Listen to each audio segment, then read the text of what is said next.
حياكم الله متابعين، شلونكم وش اخباركم؟ يا رب كله بخير وصحة وعافية. نبارك لكم ولادة الإمام الحجة المنتظر، اللهم عجل فرجه سهل اللهم مخرجه، واللهم اجعلنا من أنصاره وعوانه يا الله.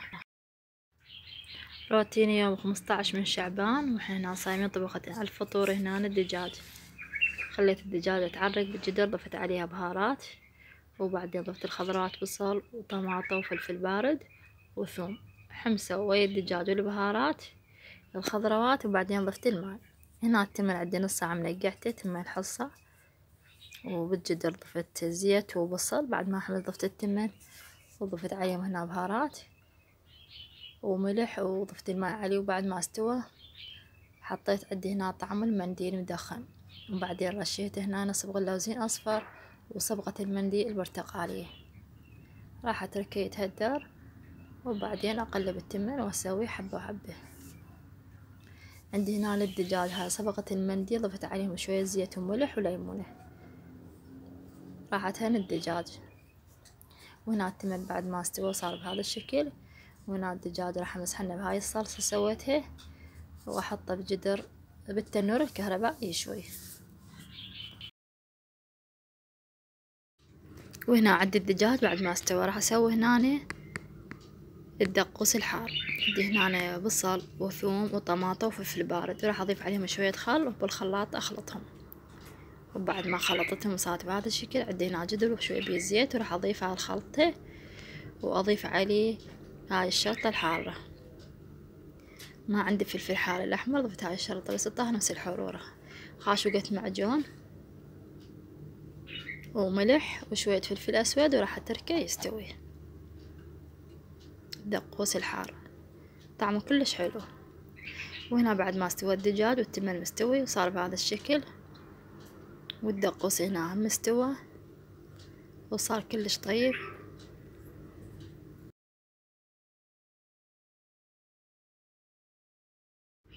وهذا فطورنا، وسلامكم العافية.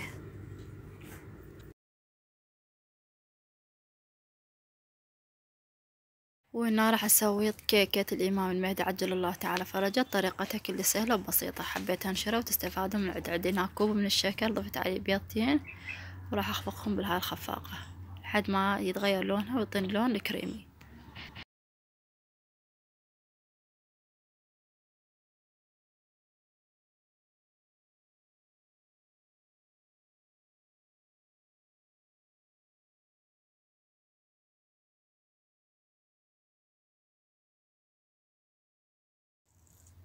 وهنا عندي 4 هيلات دقيتهم في هذا الهاون، وضفت عندي هنا شوية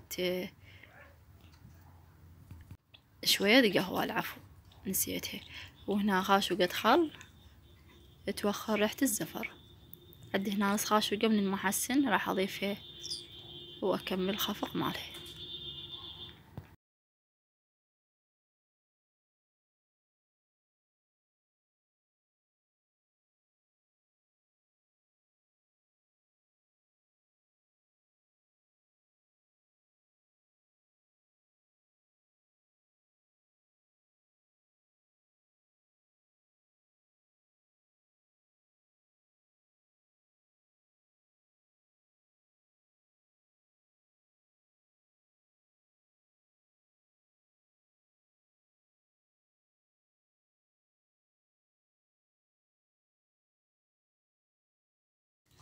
عندي هنا كوب من الزيت راح اضيفه عليهم.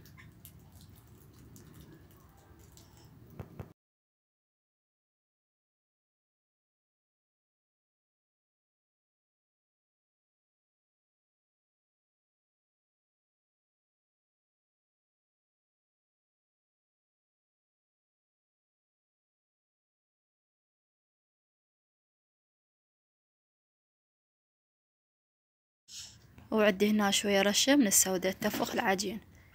وعندي هنا 3 كوابة من الطحين نفس القياس اللي قست بيه الشكر، و3 خواشيق من النشا. راح اكمل الخفق.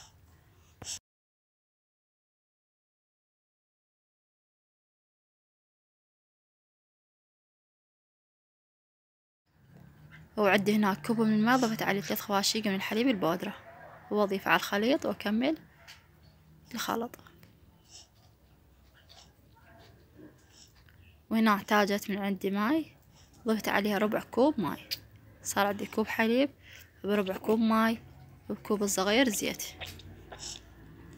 هاي اللي احتاجته من السوائل، واكمل الخفق، وبالاخير بعدين اضيف ظرفين البيكنج باودر.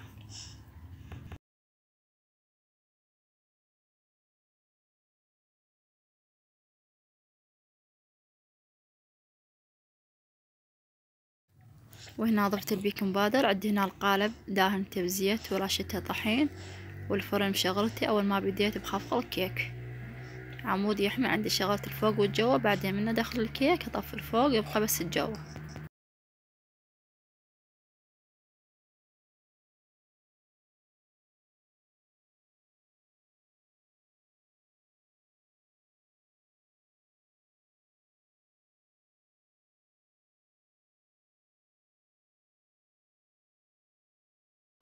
واترك الكيكة داخل الفرن لمدة 40 دقيقة على نار متوسطة، لا عالية ولا ناصية. اوقت التليفون مدة 40 دقيقة. بعد ما يخلص التنبيه 40 دقيقة اشوف الفرن، افتحها اشوفها مستوية، وبعدين اعلق الفوق.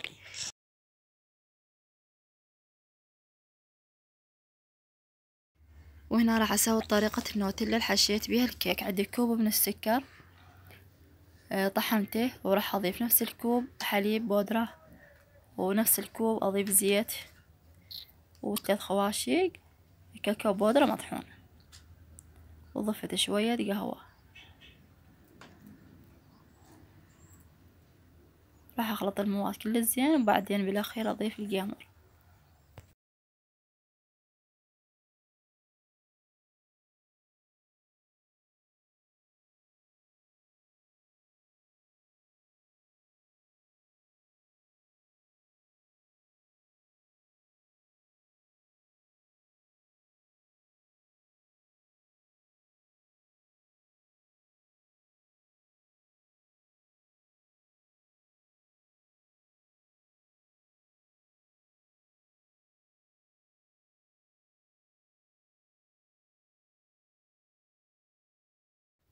وهنا بعد ما كملت خلطها راح اضيف هذا القمر اللي عندي،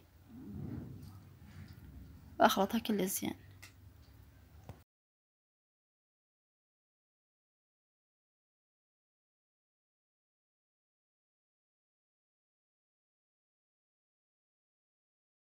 وهاي النوتيلا صارت بهذا الشكل، جاهزة لتزيين الكيك او الحشوة الكيك. طريقة جدا سهلة وبسيطة، وطعمها كلش حلو.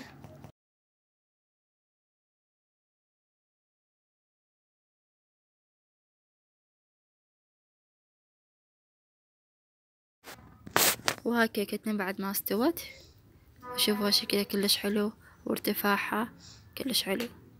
راح اقصها قسمين واحشيها من داخل نوتيلا.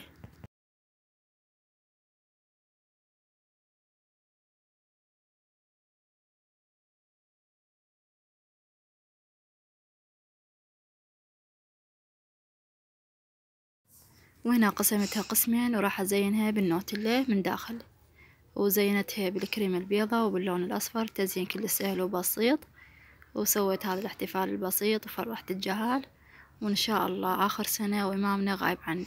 وهنا علقيت 14 شمعة على عدد الأئمة المعصومين عليهم السلام. واللي هنا أترككم في حفظ الرحمن، مع ألف سلامة.